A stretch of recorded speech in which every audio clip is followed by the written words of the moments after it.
नमस्ते, welcome to निफियोस online Hindi.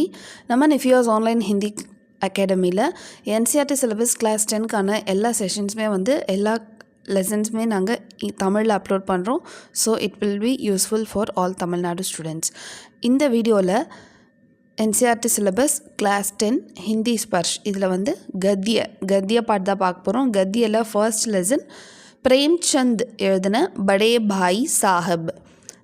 Author name நல்லா தெரிஞ்சுக்கோங்க. படே பாய் சாஹாபுடைய ஆத்தர் யாருன்னா பிரேம்சந்த். ஸோ இதில் இருக்க 2 மார்க் क्वेश्चंस நம்ம இந்த வீடியோவில் பார்க்கலாம்.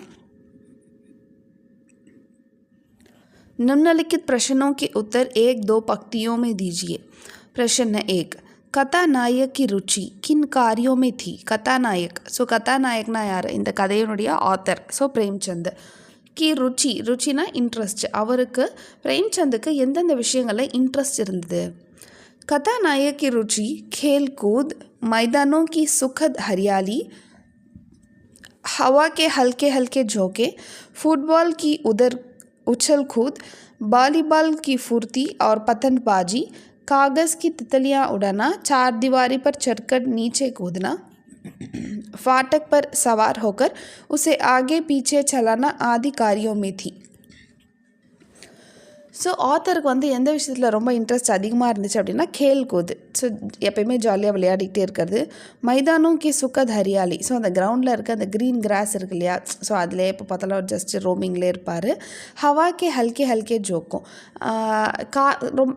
இப்போ நம்ம கிரவுண்டில் இருக்கும்போது நல்லா வேகமாக காற்றடிச்சு நமக்கு ஒரு ஜாலியாக இருக்கும்ல, அந்த மாதிரி. நெக்ஸ்ட்டு ஃபுட்பால் விளையாடுறது, வாலிபால் விளையாடுறது, பத்தங் பாஜி அப்படின்னா கைட் ஃப்ளை, பட்டம் விடுறது.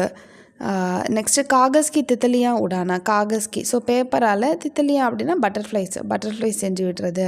சார் திவாரி பர் சடுக்கர் நீச்சே கூதுனா, ஸோ செவுர் மேரெலாம் ஏறி கீழே குதிக்கிறது. ஃபாட்டக் பர் சவார் ஹோக்கர் உசே ஆகே பீச்சே சலானா, ஃபாட்டக் அப்படின்னா கேட்டு. நம்ம சம்டைம்ஸ் ஒரு சில கேட்லாம் ரொம்ப பெருசாக இருந்துச்சுன்னா கேட் மேலே உட்காந்து கேட்டை ஆட்டிக்கிட்டு கேட்டோடய முன்னாடி போவோம், கேட்டோடய பின்னாடி போவோம். ஸோ கேட்டுக்கு மேலே உட்காந்துக்கிட்டு, ஸோ அந்த மாதிரி ஒரு கேட் மேலே உட்காந்துக்கிட்டு கேட்டு மேலே சவாரி போவாராம், முன்னாடி பின்னாடி அப்படின்னு சொல்லிட்டு ஜாலியாக விளையாடிட்டு இருப்பார். ஸோ ஆக மொத்தம் அவரோட இன்ட்ரெஸ்ட் எதில் இருந்துச்சு அப்படின்னா ஃபுல்லாக ஜாலியாக விளையாடணும் அப்படின்ற இதில் தான் இவரோட இன்ட்ரெஸ்ட் இருந்திருக்கு.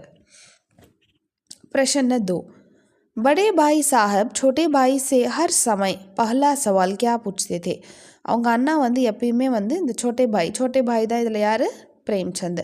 அவங்கக்கிட்ட எப்போ பார்த்தாலுமே ஹர் சமய் ஒரு முறையும் என்ன கேட்பார் அப்படின்னா பஹலா சவால்னா ஃபஸ்ட்டு கேள்வி என்ன கேட்பார் அப்படின்னு கேட்டிருக்காங்க.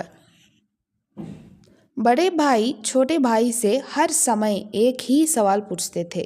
அவங்க அண்ணா பிரேம்சந்த் கிட்ட எப்பயும் ஒரே கொஷின் தான் கேட்பார். என்னென்னா கஹான் தே, எங்கே இருக்க அப்படின்னு தான் கேட்பாராம். கஹான் தே, எங்கே இருக்க.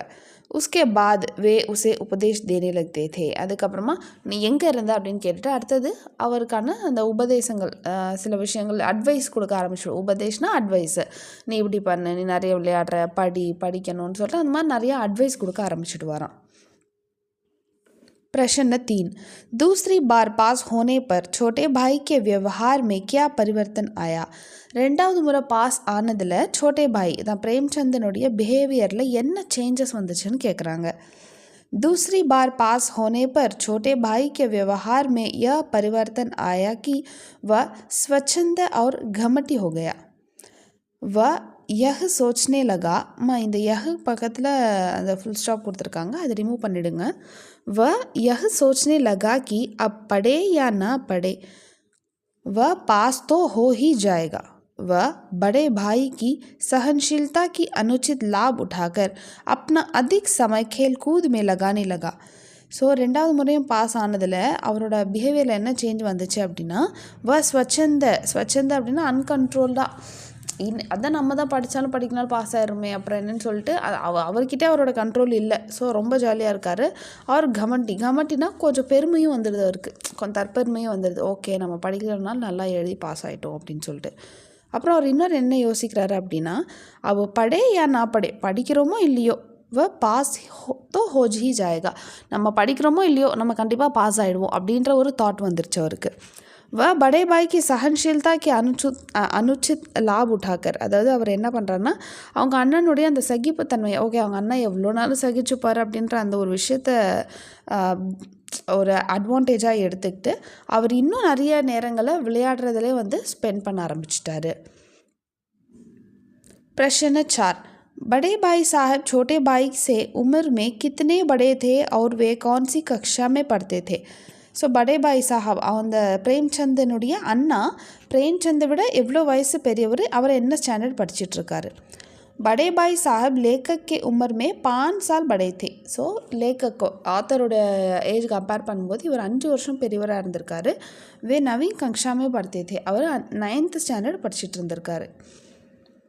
प्रश्न 5, बड़े भाई साहब दिमाग को आराम देने के लिए क्या करते थे? बड़े भाई साहब அவங்க அண்ணா வந்து திமாக் அப்படின்னா வந்து மைண்ட், ஸோ மைண்டை வந்து கொஞ்சம் ரிலாக்ஸாக வச்சுக்கிறதுக்கு என்ன பண்ணுறாருன்னு சொல்லி கேட்குறாங்க.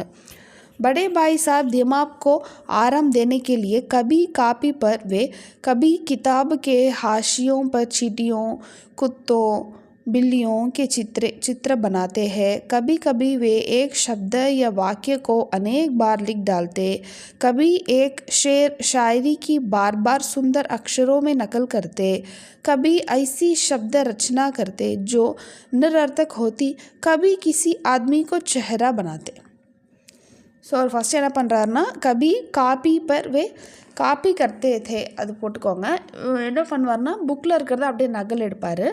கபி கிதாபேங்கே ஹாஷியோ பர், கிதாபேங்கே ஹாஷியோனா நம்ம என்ன பண்ணுவோன்னா கிளாஸ் நடத்தும்போது சும்மா இருக்கும்போது நம்ம புக்ஸோட சைடில் நிறைய ஸ்பேசஸ் இருக்கும்ல, அங்கெல்லாம் நம்ம என்ன பண்ணுவோம், நமக்கு தெரிஞ்ச ஃப்ளவர் வரைவோம், பூனை வரைவோம், பொம்மை வரைவோம்.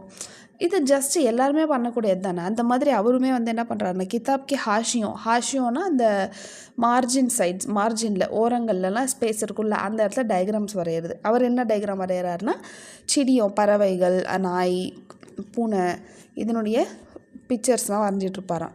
கபி கபி வே ஏக் சப்தக்க வாக்கியக்கோ, அப்புறம் சம்டைம்ஸ் எப்பயுமே மோஸ்ட்லி என்ன பண்ணுவார் அப்படின்னா ஏக் சப்த யா வாக்கிய, ஒரு வார்த்தை அப்படி இல்லைன்னா ஒரு வாக்கியத்தையே அநேக் பார் நிறைய முறை எழுதி பார்ப்பாராம். ஒரு வார்த்தையோ இல்லை ஒரு சென்டென்சஸையே வந்து அதிகமாக நிறைய முறை எழுதி பார்ப்பாராம். அதிக் பார்னா நிறைய முறை, சாரி அநேக் பார் அப்படின்னா நிறைய முறை. कभी एक शेर शायरी की बार बार सुंदर अक्षरों में नकल कर दे. அதான் ஷேர் ஷாயரி கி, இப்போது புக்கில் வந்து உங்களுக்கு ஏதாவது வார்த்தைகள் இருக்குது அப்படின்னா இல்லை லெட்டர்ஸ் இருக்குன்னா அதை அப்படியே ட்ரேஸ் எடுக்கிறது. நம்ம இந்த ட்ரேஸ் எடுக்கிறதுன்னு சொல்லுவாங்க. புக்கில் லெட்டர்ஸ் இருக்குன்னா அது மேலே அப்படியே பேப்பர் வச்சு அப்படியே நம்ம ட்ரேஸ் எடுப்போம், புக்கில் இருக்கிற மாதிரியே எழுதி எடுக்கிறது, அந்த மாதிரி செய்வாராம். கபி ஐசி சப்த ரச்சனா கர்த்தே, ஐசி சப்த சம்டைம்ஸ் வந்து அவர் ஒரு சில வேர்ட்ஸ்லாம் எழுதுவாராம். ஜோ நிரர்த்தக் ஹோத்தி, நிரர்த்த அப்படின்னா அதுக்கு அர்த்தமே இருக்காதான். அவர் சம்டைம்ஸ் அவளாக ஒரு சில வேர்ட்ஸ்லாம் மேக் பண்ணுவாராம், அதுக்கு அர்த்தமே இருக்காது, ஆனால் அவராக அதை மேக் பண்ணுவார். கபி கிசி ஆத்மிக்கோ செஹரா பனாத்தே. ஸோ செஹரா பனாத்தே ஆனால் ஹியூமன்ஸோட ஃபேஸை கூட வந்து சம்டைம்ஸ் வரைஞ்சி வைப்பாராம். ஸோ வேறு என்ன பண்ணுறாருனா புக்கில் இருக்கிறதே ட்ரேஸ் எடுக்கிறாரு, புக்கோட ஓரங்களை அப்பப்போ வரைகிறாரு, அப்புறம் ஒரு சில சென்டென்சஸ் ஒரு சில வேர்ட்ஸையே ரிப்பீட்டடாக நிறைய முறை எழுதி பார்க்குறாரு. ஸோ இதுதான் அவரோட மைண்டை ரிலாக்ஸ் பண்ணுறதுக்காக அவர் இந்த காரியங்கள் எல்லாம் செய்கிறார். இந்த செயல்கள் எல்லாத்தையும் அவரோட ஃப்ரீ டைமில் செய்கிறாரு. ஸோ பிரச்சனை 5 நம்ம நெக்ஸ்ட் வீடியோவில் 25 to 30 இந்த கொஷின்ஸ் பார்த்துடலாம். உங்களுக்கு எதாவது டவுட் இருந்துச்சுன்னா கீழே கமெண்ட் செக்ஷனில் கேளுங்க. தேங்க்யூ, தன்யவாத்.